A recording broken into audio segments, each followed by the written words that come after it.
Hello sir, నా పేరు సలీం. నేను వన్స్ అపాన్ టైం మన కంపెనీలో ఏరిస్ కంపెనీలో పనిచేసినాను. ఆ అనుభవంతో ఒక చిన్న అంగడి పెట్టుకున్నాను. ఈయన రైతు పేరు వచ్చేసి లక్ష్మీరెడ్డి. ఈయన మన రైతు. ఈయన అది నంద్యాలే. ఈయన పచ్చరిటితో పాటు అంతర పంట పసుపు వేసిండు. అతి తక్కువ ఖర్చులో నాణ్యమైన అధిక దిగుబడి వచ్చింది నాకు. పసుపు వచ్చేసి 35 క్వింటాలు వచ్చింది యావరేజ్గా.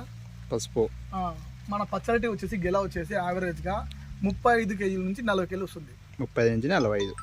పసుపు వచ్చే 16,000 ఉంది ప్రస్తుతానికి రేటు. యావరేజ్గా 35 క్వింటాలు వచ్చింది. అంటే దాదాపు 4,50,000 పైన దిగుబడి వచ్చింది మనకు ఒక ఎకరాకు. దాంతోపాటు మనకు పచ్చరటి కూడా 35 కేజీల నుంచి 40 కేజీలు వస్తుంది. కాబట్టి గెల యావరేజ్గా 350 రూపాయలు గెల వస్తుంది. అంటే కేజీ 10 రూపాయలు వేసుకుంటే కూడా 35 కేజీలు ఎంత వచ్చింది? 350 రూపాయలు వచ్చింది. అంటే రైతుకు తక్కువ ఖర్చులో అది ఎందుకు వచ్చిందంటే కేవలము ఏరిస్ కంపెనీ సలహాలు పాటించడం వల్లనే. ఏరిస్ కంపెనీ ఎందుకంటే వేరే కంపెనీలు వాడే వాళ్ళు కూడా చాలామంది ఉన్నారు. ఒక అంతర పంట లేకుండా ఉత్త పచ్చడి వేస్తే కూడా ఫస్ట్ తొలి చెట్టు, ఇది రెండో చెట్టు కాదు, ఇది తొలి చెట్టు. ఇది తొలి చెట్టులో యావరేజ్గా 25 కేజీల నుంచి 30 కేజీలు రావడమే గగనం. నాకు దాదాపు ఒక 15 సంవత్సరాల అనుభవం ఉంది. నేను దగ్గర నుండి చూస్తున్నా కదా.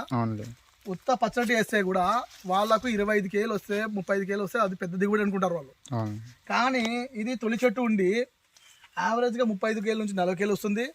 ప్లస్ అంతర పంట కూడా పసుపు వేసినారు.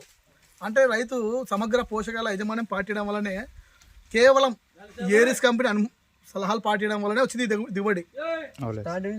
ఏరిసే మొక్కలు ఇత్తనం ఏక ముందు నుంచి దిగుబడి కటింగ్ హార్వెస్టింగ్ అయ్యేటప్పుడు వరకు ఓన్లీ ఏరిసే వాడిచ్చినాం. ఈ టైంలో రైతు ఉంటే బాగుండేది.